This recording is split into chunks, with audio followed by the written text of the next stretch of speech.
Hello, in this video I want to show you the work and the process of measurement the tensile modulus with the microextensometer made by HP Plastic Machina.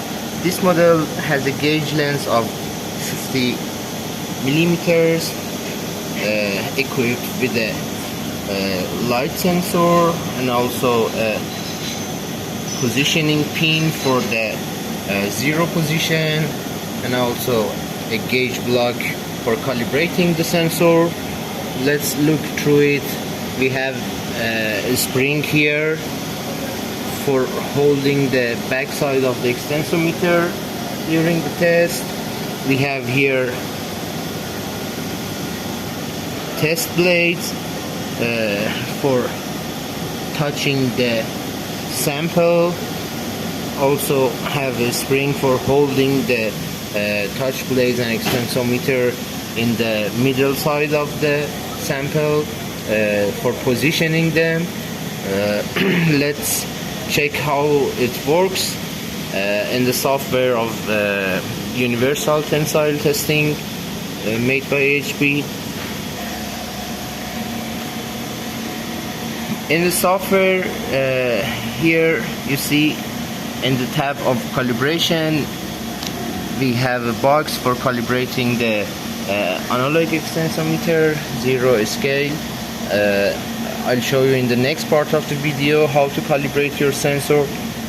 For activating the displacement reading from the extensometer, you need to go to the setting tab, check the analog extensometer box here, and after that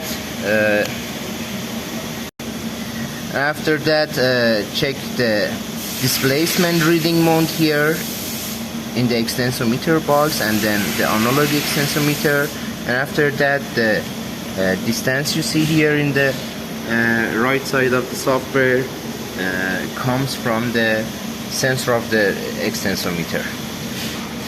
After the setting mode for testing, you need to go to the tab of stress and strain and start to test with the parameters that you set in the sample parameters here: the width of the sample, the thickness of the sample.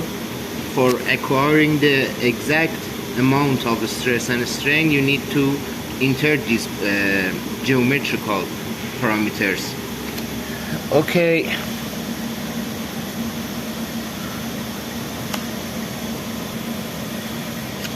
here for this sample, for example, we have a width of 10 millimeter, we have a thickness something about 12 millimeters, and also the gauge length or the L0 is 50 millimeters.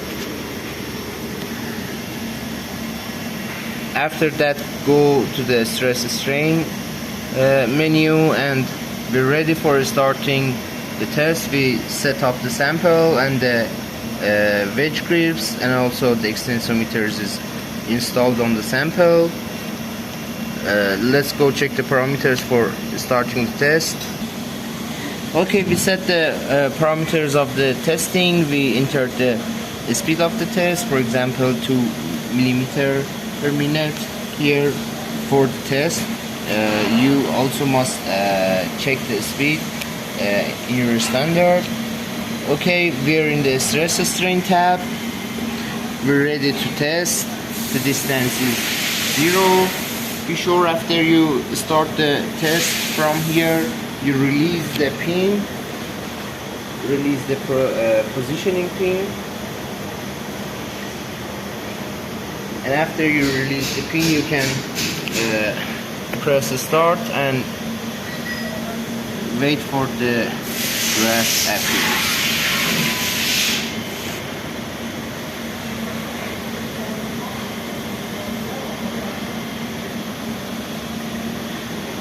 You see here the graph is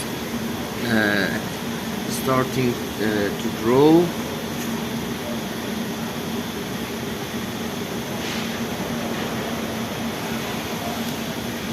Okay, it's enough. I press the stop button for calculating the modulus. We have two cursors in the left side of the graph. I click on this cursor and put the first cursor in the scale of 0.05% of strain according to standard, and I click on the second cursor and put this cursor in the position of 0.25% of strain. Between these two cursors, the software calculates the modulus for you, and you can also have the report here from the force stance menu. You can press the report and see the results in the Excel software. Okay, that's all.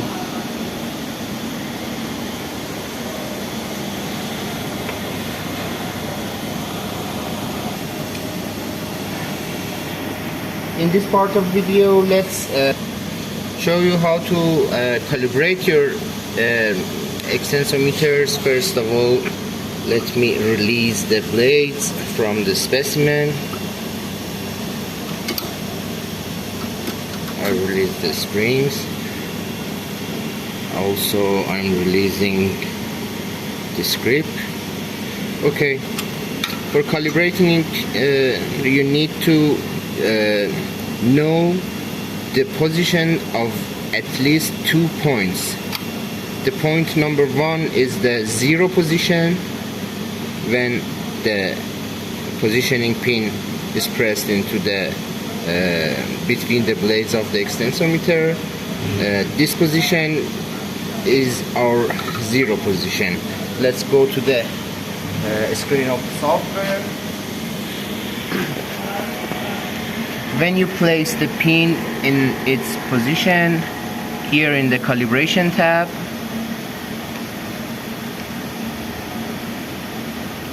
press 0 here, press 0, and after that we have a known scale. For example, we prepared a 0.25 millimeters gauge block for you. We enter this scale as a known value here, and let's go back to the extensometer. I release the positioning pin, put the blades into the steps of our gauge block, and in this position we press the calibrate button in the screen of the software. Okay, that's all.